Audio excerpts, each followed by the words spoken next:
Welcome, ladies and gentlemen. We are once again live down here in the Bear Cave Studios for another episode of The Frenzy. With me, your host, Freddie El Oso, with my co-host, Joey the Eagle. What's going on, Joe?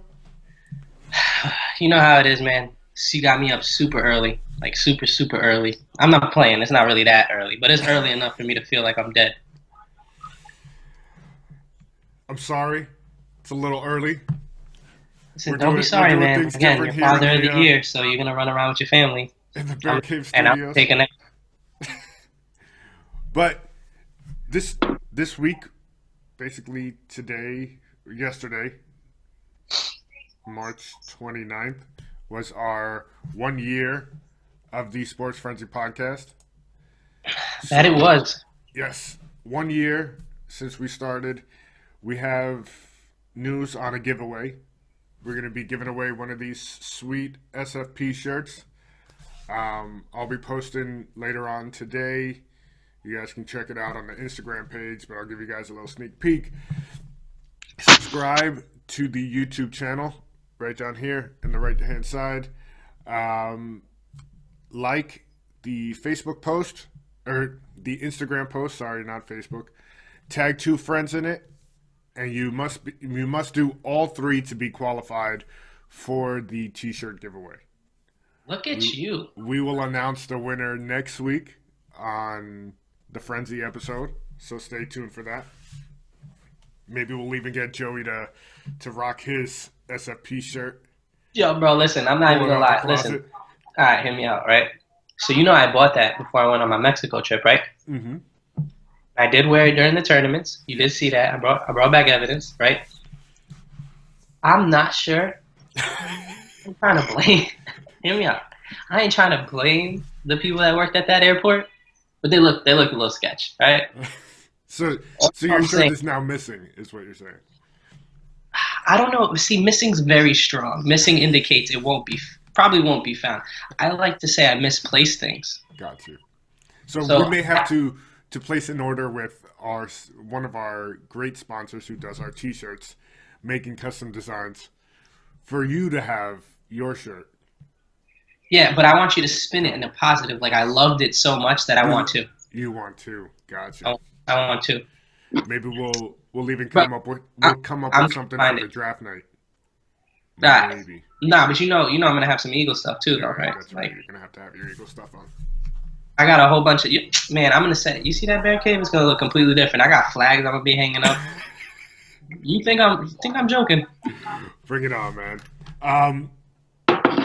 UFC this week. We got a fight tonight.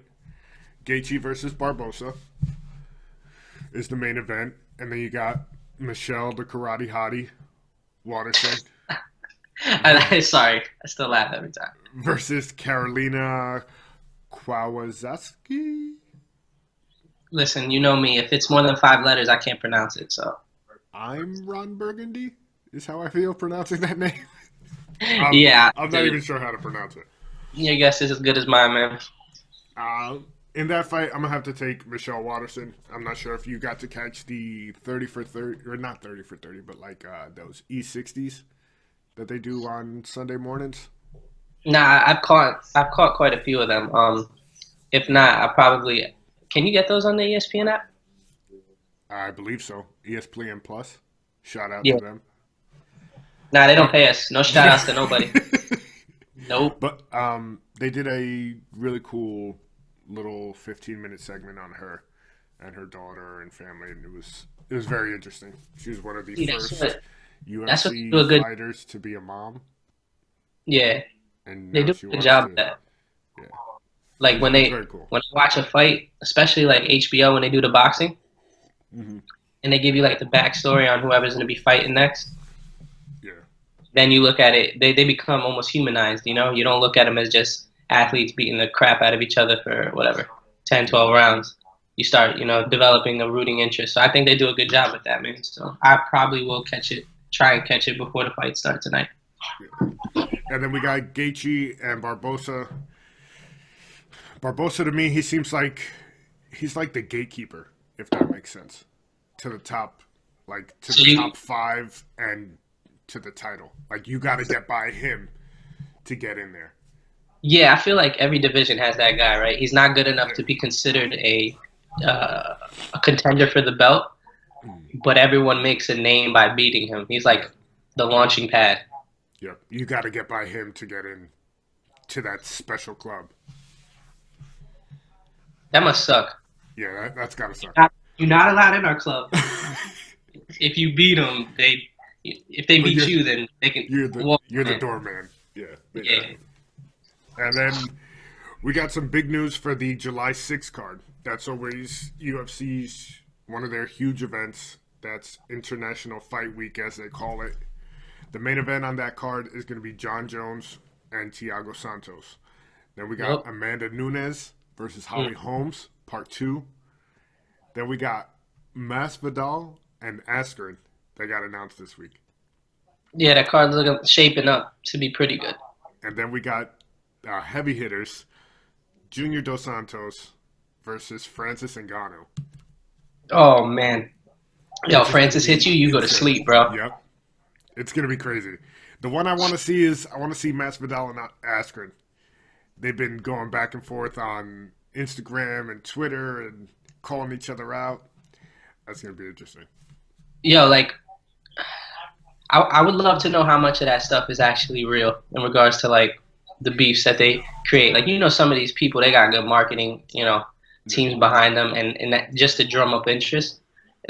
Some of them probably talking all that crap to each other, and then people don't know, but they having lunch the day after together laughing. Well, didn't they say that with McGregor and Mayweather? Like, they were talking mad crap to each other, but then they're flying together over to, like, Ireland or England, wherever they were having the press conferences and stuff like that. Yeah, I mean, listen, McGregor wouldn't have gotten that payday without Floyd. I can't stand Floyd Mayweather, but let's be honest here. He's Money Mayweather for a reason. Yeah. McGregor wasn't making that, 100 times over in the UFC. Yeah.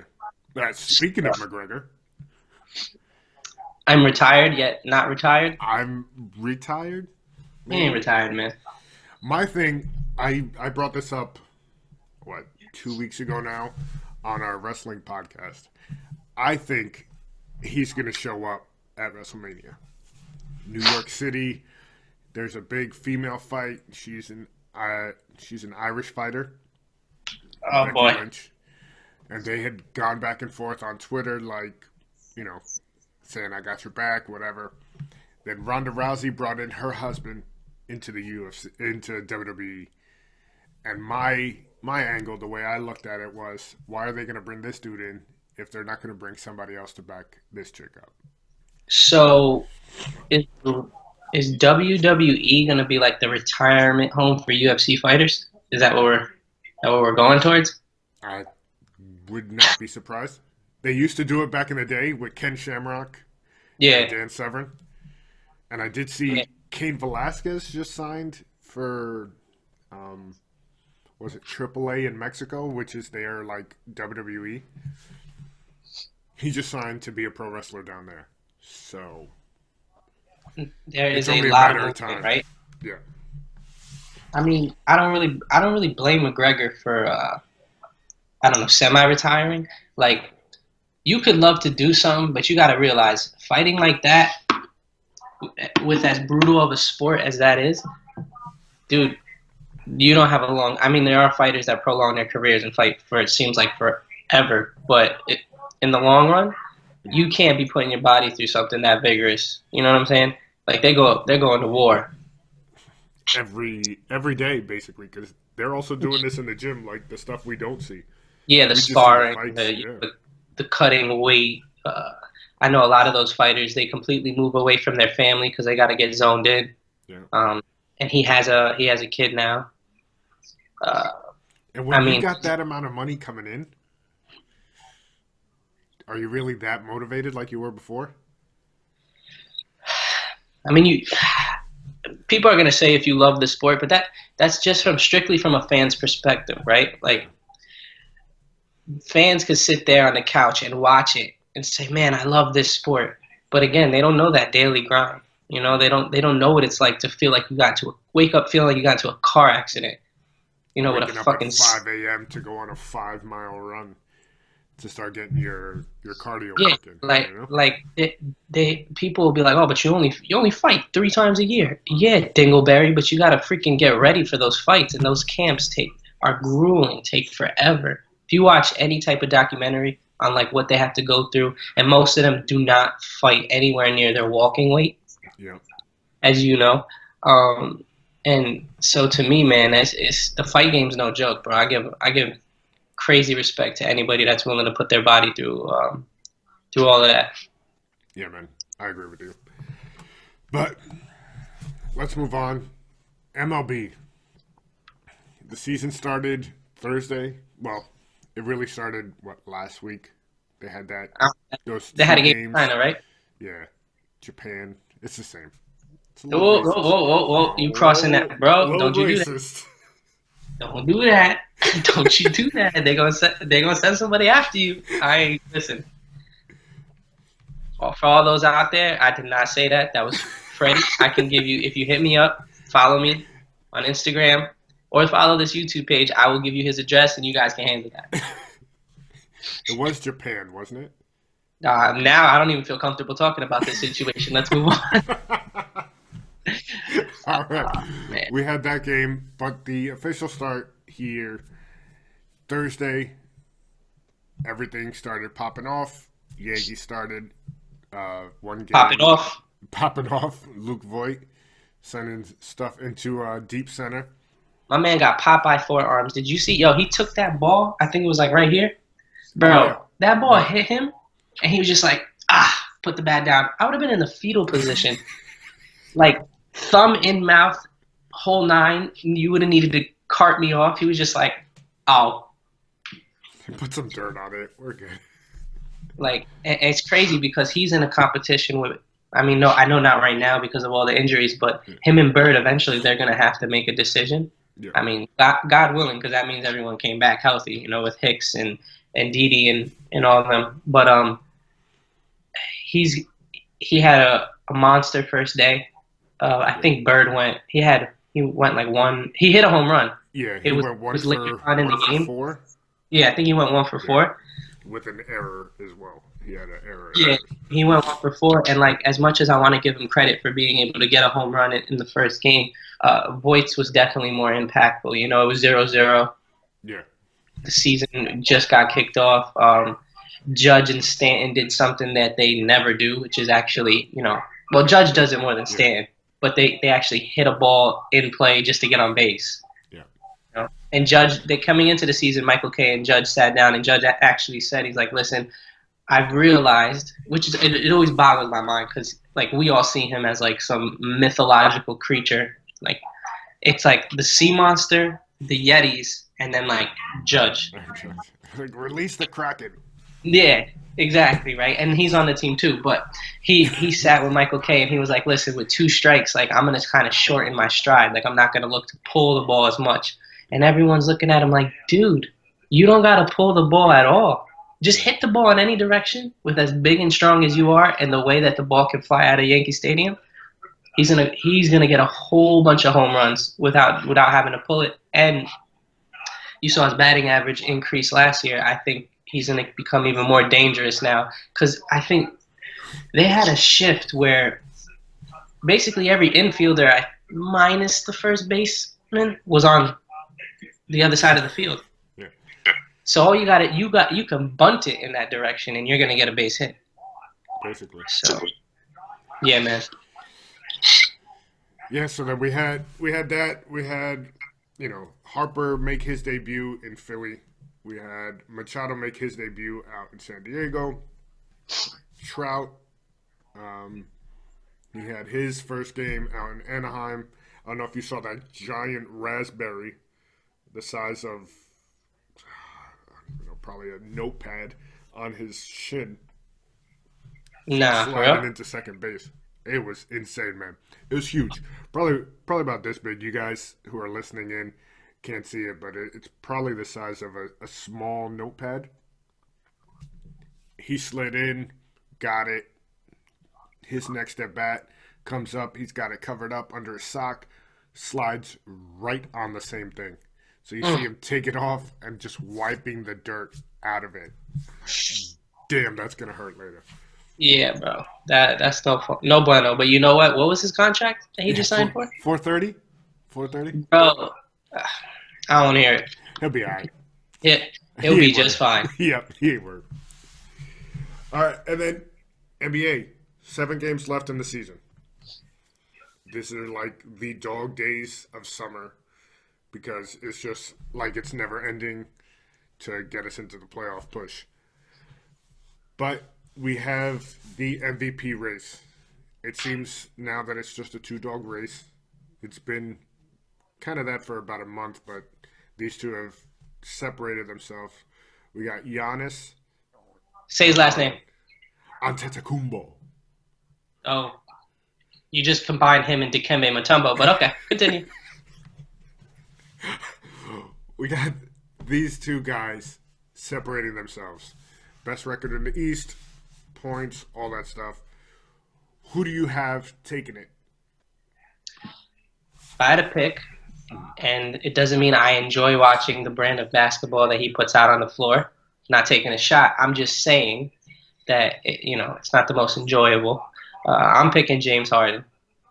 You know that I've said that. I've been saying that for, at least 3/4 of the season. Right. And for me, I've heard a lot of people say, nah, it has to be Giannis. I mean, look at his supporting cast versus James Harden. And yes, while on paper you might have a point, you also have to take into consideration the injuries that the Rockets have had to deal with, right? I mean, Chris Paul's missed significant time. Clint Capella's missed significant time. There was a stretch there where he was averaging, 40 something points a game, 37 points a game, and he was basically doing it. Yeah, he was basically doing it by himself, right? In the West. And if you look at the record when all these injuries started happening, they were below 500 with a decent sample size, and then he realized, all right, I got to take it up a notch.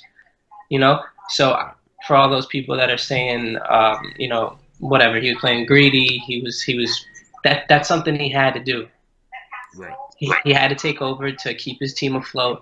And in the Western Conference, I give that way more credit than for someone like Giannis, with no disrespect to him, with an Eastern Conference that hasn't been all it's supposed to be. Like everyone coming into the year said Boston was going to be a juggernaut team. That's not the case. I mean, can they turn it on in the playoffs? I guess. But you see that there's been a lot of turmoil, whether it's Kyrie with the younger players, them not being sure. At 1 minute, he's going to be there if they'll have him. And the next minute, he's like, nah, ask me on the first after the season's over. Yeah. So they haven't been what they were supposed to be. I know the Sixers look good, but again, they didn't have that team till after All-Star break. Right? So there's a lot of teams in the East that the Milwaukee Bucks are just better than, and I honestly don't think that his supporting cast gets enough credit. Chris Middleton, do I think he's a perennial All-Star player? No. He made the All-Star team. Great. It's like that year where the Atlanta Hawks had like 4 players. Like I get it. He the best record in the East. They want to show more than just Giannis some love, so they got him in there. But I think they have a lot of players that are just. Brook Lopez is playing out of his mind, dude. Yeah. Like he's Brooke Curry. Like he's out there just look at his percentages from 3, dude. Sure. He is pulling, and they're not like, oh shoot, 2 seconds left on the shot clock. My man is on the trail. You know what I'm saying? On the trail, they're running a fast break, and all of a sudden he's like, I'm open. And he hoists it up, bro. Yeah. And then another dude I think on that team that gets no love, but he's one of my favorite players to watch is Eric Bledsoe. Yeah. I mean, it wasn't that long ago that even LeBron called him Baby LeBron, right? The guy is he's an athletic freak. Just look at, he's got probably the biggest arms in the NBA. My man is jacked. Diesel, yeah. He's probably pound for pound the strongest player in the NBA, and he plays like it. Like when he drives into the lane, yes, he's athletic, but you see him, he doesn't extend his arm, but he gives like a nice little nudge as he's going through the lane. And bodies move, and I'm not just talking point guards. Like he's like, take that power forward, take that center, and then he'll lay him up. There was a game I was watching last week where he had 18 straight points for the Bucks. So I don't think combined with the fact that he has a better supporting cast than advertised, and he's in the East. I know Giannis has the best record, and a lot of people want to say, hey, listen, We look at the best. They're lazy. They look at the best team Hmm. with the best record. They take the best player, and they want to award him the MVP. I just think that the total package that James Harden's been able to put out there this year, whether you like his game or not, just look at the numbers he's putting up, and they are resulting in wins. And I think going into the postseason, they're a legitimate threat to Golden State in a 7-game series. So I'm gonna go with Giannis, just to be contrary. I'm about to say, dude, I laid out a good case. You did. You laid out a very good case for Harden, but I also look at defensive percentage, like what you're putting up against guys in your Joseph in the first row. Thank you. I appreciate it. To that point, if you look, this is going to blow your mind, right? But if you look at the numbers for the Houston Rockets on defense, Mm-hmm. they're actually after the All-Star breaks, after the All-Star breaks. I just pluralized that. Whoops. Yeah. After the All-Star break, that they are actually leading in a lot of defensive categories. The Rockets, and not just the Rockets. Go look at deflections in the NBA and steals in the NBA, and you'll be surprised to see that James Harden's actually on that list. Hold on, let me pull it up for everybody at home. Bro, don't even pull it up. I got this. So yeah, I'm gonna go with Giannis. I just think he's more of an all around player than just strictly offensive like Harden is. Bro, I just told you. Harden's playing D. He's locking up. He's locking up. Giannis, did you see? Is he though? Is he? Did you see the Bucks play the Rockets the other day? That's actually who he was doing it to, Eric Bledsoe. Yeah. Yo, Giannis was sitting there trying to post James Harden up. He was like, nah, player. You're going to stay right out here. You're going to chill because we all know that you can't shoot outside of 15 feet. Yeah. That's why I think that I'm very curious to see how the Bucks play in the playoffs. I mean, Giannis is Giannis, right? He dunks plays that I think he's going to lay up all the time. Like, I'm sitting there watching the game. I'm like, oh, that's a cool spin move. He's about to lay it up for 2. And then he somehow he does like the Space Jam Michael Jordan joint where he dunks it last minute. And I'm like, dude, my mind can't even wrap my head around what he just did. But I think in the playoffs, when you have a 7-game series with a team that's able to prepare for you, right. I'm curious to see. Someone's got to hit outside perimeter jump shots for them. Yeah. It's gonna be interesting to see how they make it through the playoffs. Can they make it all the way to the Eastern Conference Finals? Yo, in a 7-game series, I would go with the Raptors over them. Yeah. I'd even go with Philly over them. I feel like Philly's depth may be a little bit more all around. I mean, I think on paper, Philly got the best 5 in the Eastern Conference. Yeah. It's just a matter of them being able to, put all their egos aside and work together. Make sure Embiid gets his paint touches and work from there. Yeah. And then we had 2 jersey retirements this week. We had Chris Bosh getting his number retired down there for your Miami Heat. Yep. And then we also had Manu Ginobili getting his number retired over in San Antonio. I did enjoy watching the little video packages and seeing the older players come back and say their piece. It was very cool. A little sad at the same time to see people you grew up watching. For real, man. Getting their numbers retired. It's like the original Euro step, right? Yeah. Nobody knew what when Ginobili got, drafted into the league. And I'm like, damn, he's retiring already? Like, damn. Already. Then you look and you're like, what? 13 years? Yo, my man getting old. Yeah, man. But those were some interesting notes. A little bit of sad news there. You saw the gift the Spurs gave Wade? No, what did they give Wade?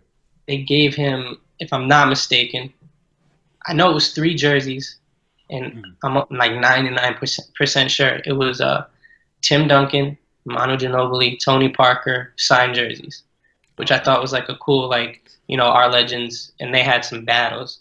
Our legends saying bye to Wade. I thought it was a cool moment. That's very cool. Tim Duncan looking like he's fresh out of college with his haircut. I don't know if you've seen that. Somebody's going Midlife through a crisis, little bit bro. of midlife crisis. Word. But NCAA, we are now officially in the Elite Eight. It starts this afternoon. Our resident college basketball writer here that we have, Joseph. You want to break it down for us, man? Listen, I don't know what juju that Coach Krzyzewski's doing when he gets back to these hotel rooms, but to win 2 games the way they beat UCF and Virginia Tech, bro, layups. I've never seen that before in any capacity. Yeah. 2 straight games in a tournament setting like that, and they're layups that just don't go in. And I side don't know note, if the he's dude on burning Virginia Tech, sage around the rims pregame or at what he's Virginia doing. Tech, you watched it, Yeah, right? I did So the see guy it from in Virginia the Tech, game. Yeah. I kept thinking he was ASAP Rocky when I would flip the channels. Yeah, I can see it. A little bit? All right, a little Yeah, bit. I see Yo, it. I see and he was balling the first half. Yep. He hit like 3 or 4 threes. So I thought they were going down, dude.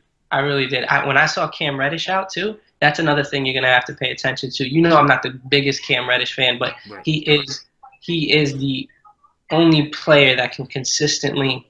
I know they have that other kid, Alex O'Connell, I think his name is. Mhm. He can hit threes, but Cam Reddish is the one player on their team where you have to consistently make sure you know where he is, and you can't lose him on the arc.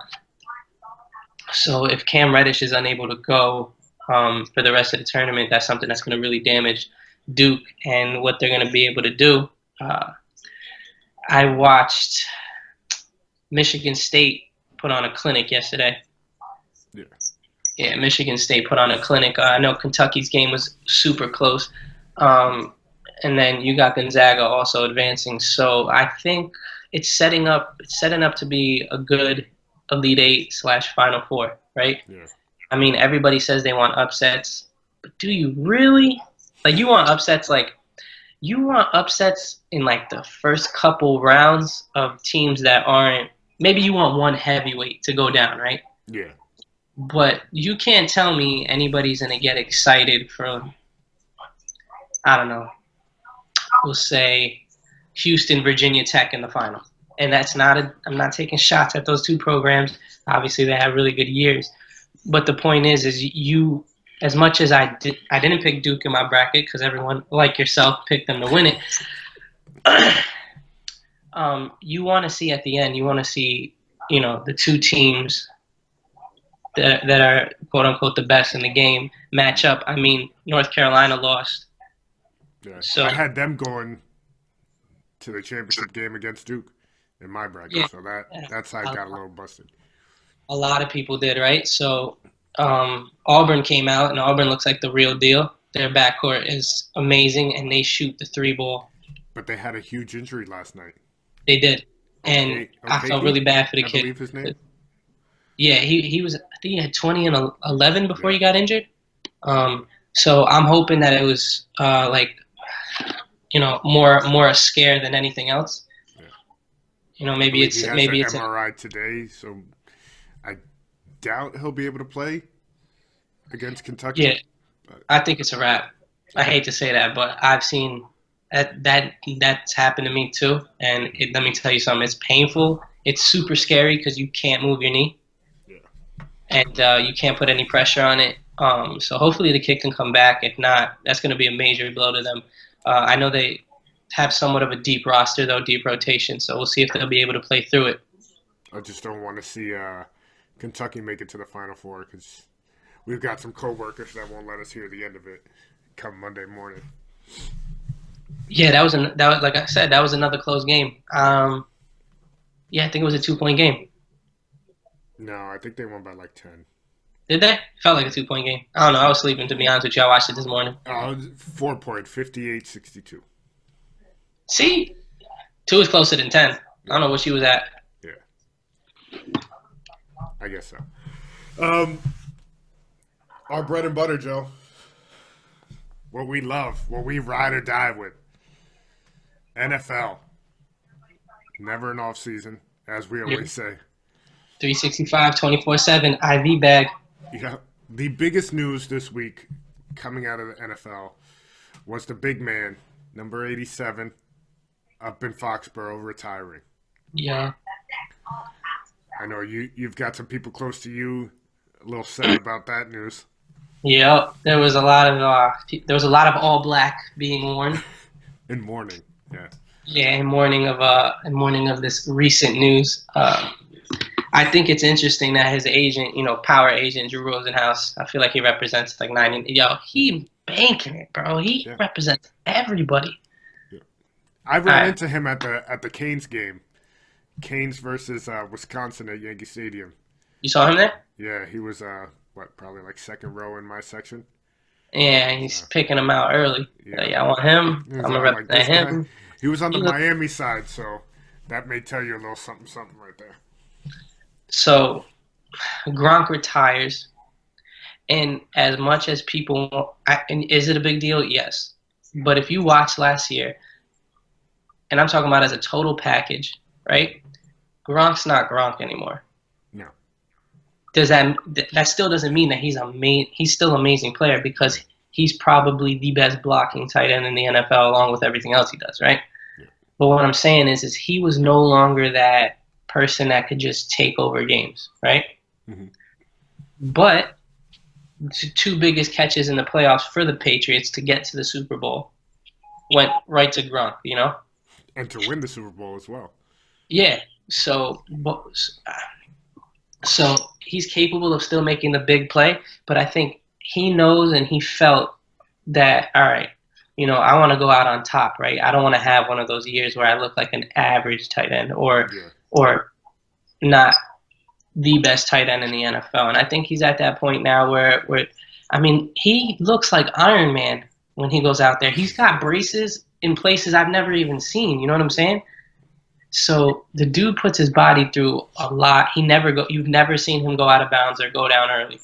Yeah. He's constantly running through contact, people. yeah. He's like that big third grader playing with the kindergartners flag football and just mushing people out the way. Yeah.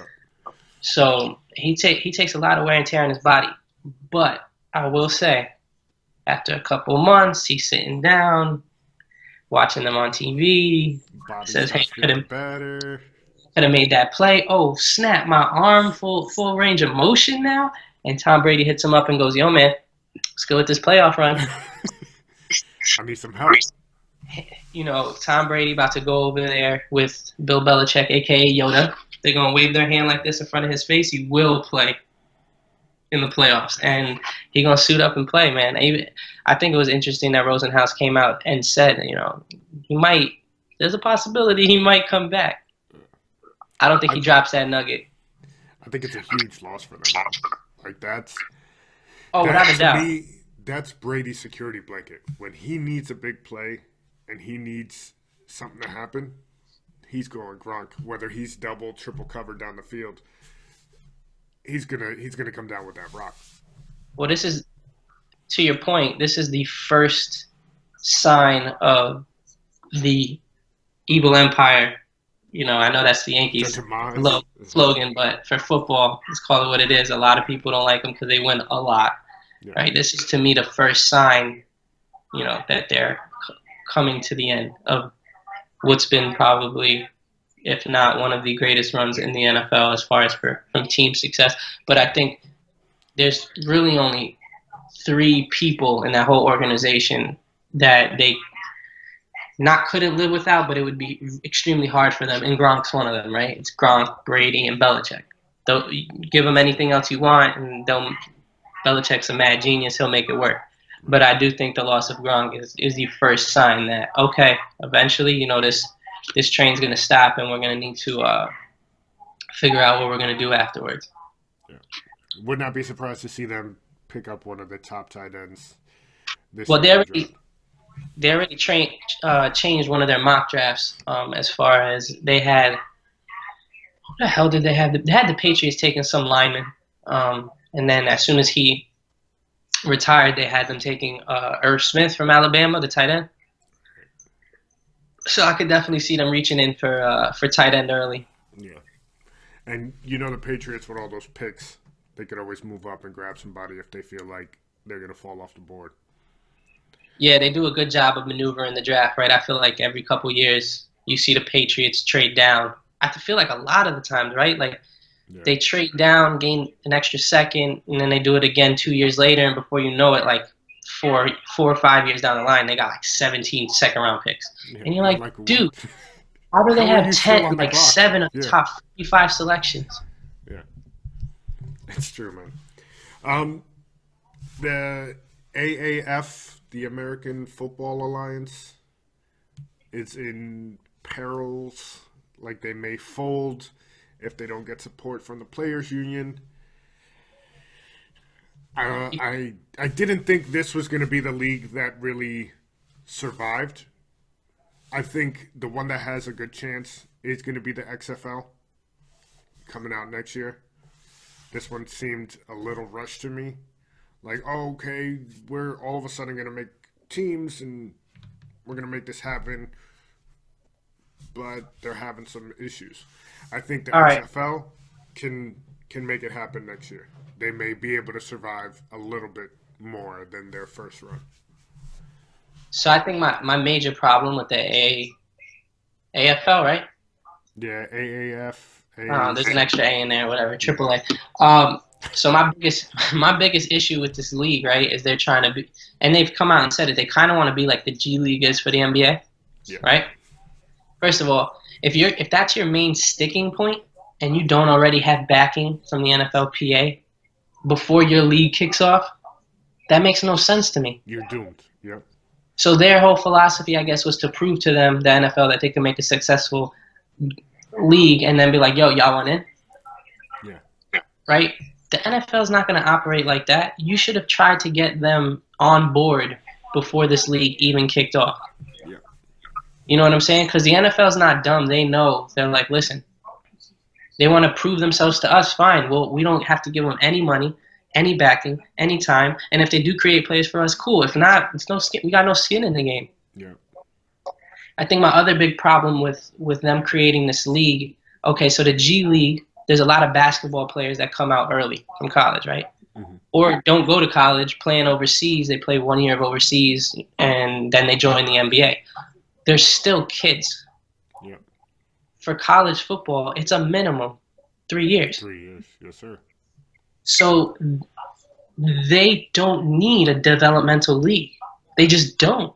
Yeah. Right? Because they're getting close to as finished product out of college as they're going to get anywhere else. Yeah.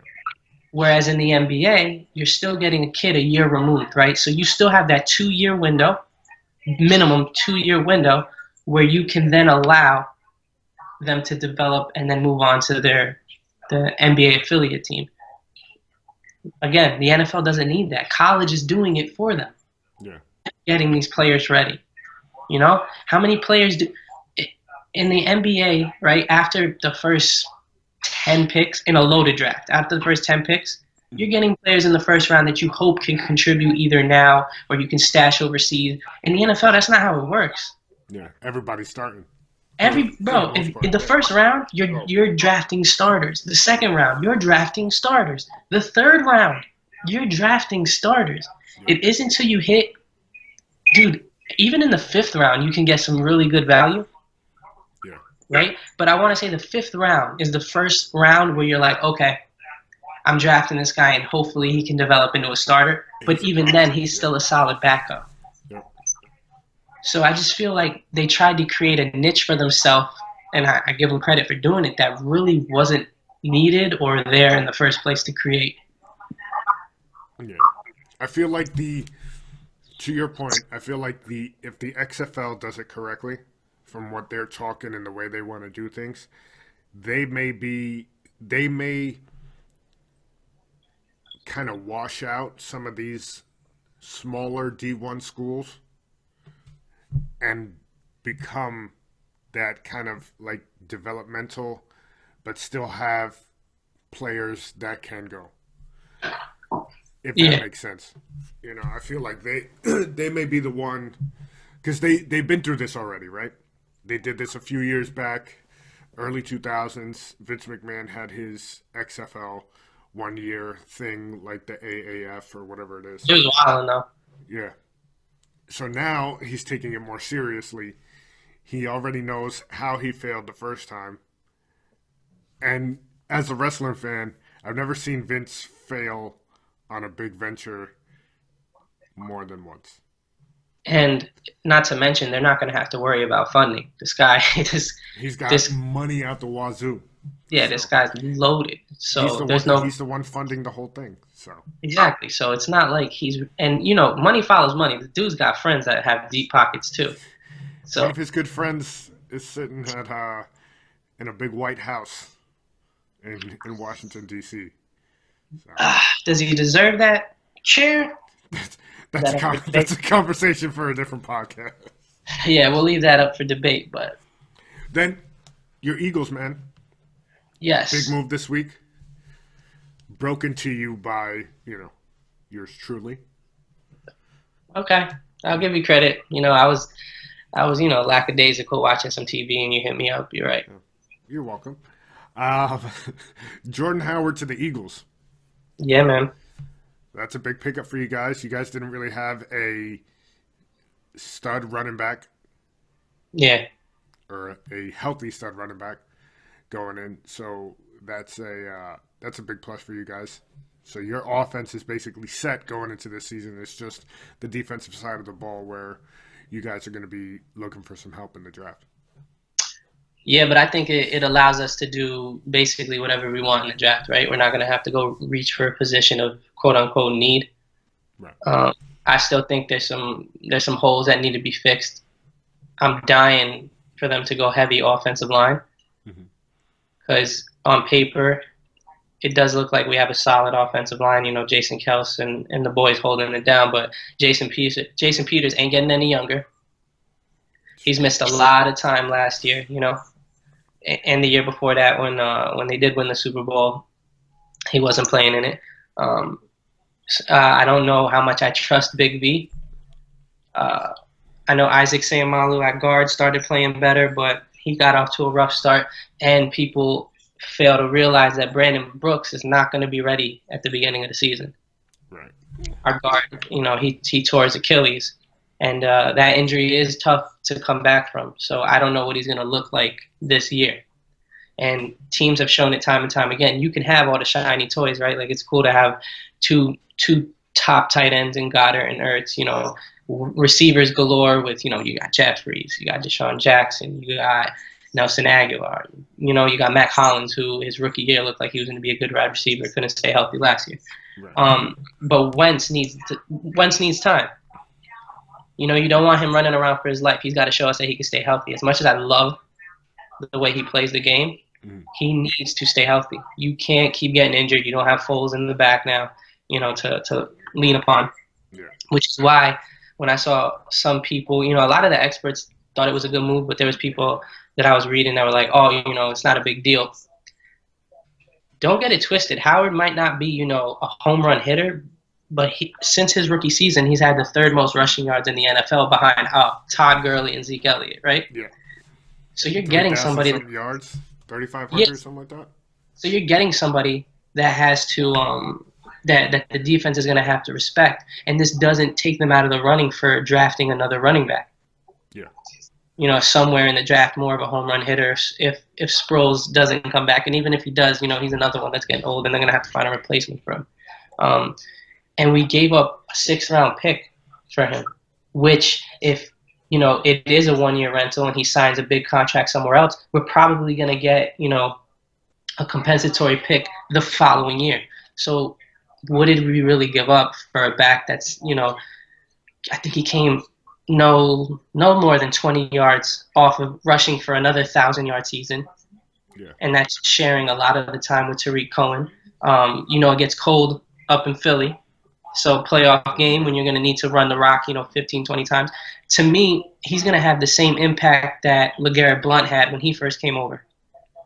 We had no running back last year. Josh Adams did a good job, especially as an undrafted rookie. But if you look at his numbers for short yardage, they were terrible. He runs too high, he gets hit, and his legs don't move anymore. Yeah. This gives us a big back, 3rd and inches, 3rd and goal, 3rd and 2, where we can just, hey, listen, Howard, here's the rock. Go do your thing. And he even came out and said that he'd be okay being in a backfield committee in Chicago, which shows me that he doesn't have that big of an ego, which is something obviously that you need on a team. So I'm like I said, I'm all for it. I think it was a win-win, regardless of how the situation plays out. You're just giving Wentz and the team more options in order to have a successful season. I mean, the offense is stacked now. They have no excuse. Yeah. And then we had the Raiders make 2 moves this week: Isaiah Crowell and Brandon Marshall, linebacker from Broncos. the Broncos. So I think those are 2 solid pickups for them. They're heading in the right direction. They got a lot of draft capital to start picking guys up. So it's going to be interesting. They're hoping to find a pass rusher like Khalil Mack. Yeah. They already had him, and they gave him. Now they're hoping to get him again. Yeah. So I think that's I'm not a big fan of all their moves. Yeah. But I've always liked Corral. I think he runs hard. Yeah. He had a couple huge games for the Jets last season. And it's still not sure if Beast Mode is coming back, right? Yeah, he said that the door is always open for him. But I give him credit because they couldn't just wait on him, Yeah. until he made a decision. So they went out there, they did what they had to do, and hopefully for them he comes back. But I'm interested to see how all these pieces kind of fit together. They say they have a plan, and we'll see if they're able to execute that plan. You're not going to break the Bills news of the star running back that they signed? No. I'm not going to.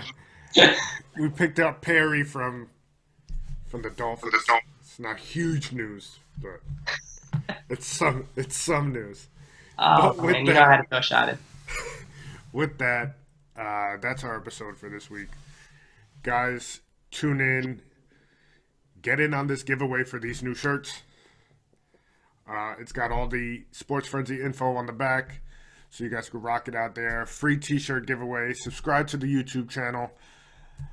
Like the post that we'll be putting up later today on the Instagram page. Tag 2 friends in the post, and you will be eligible for the t-shirt giveaway.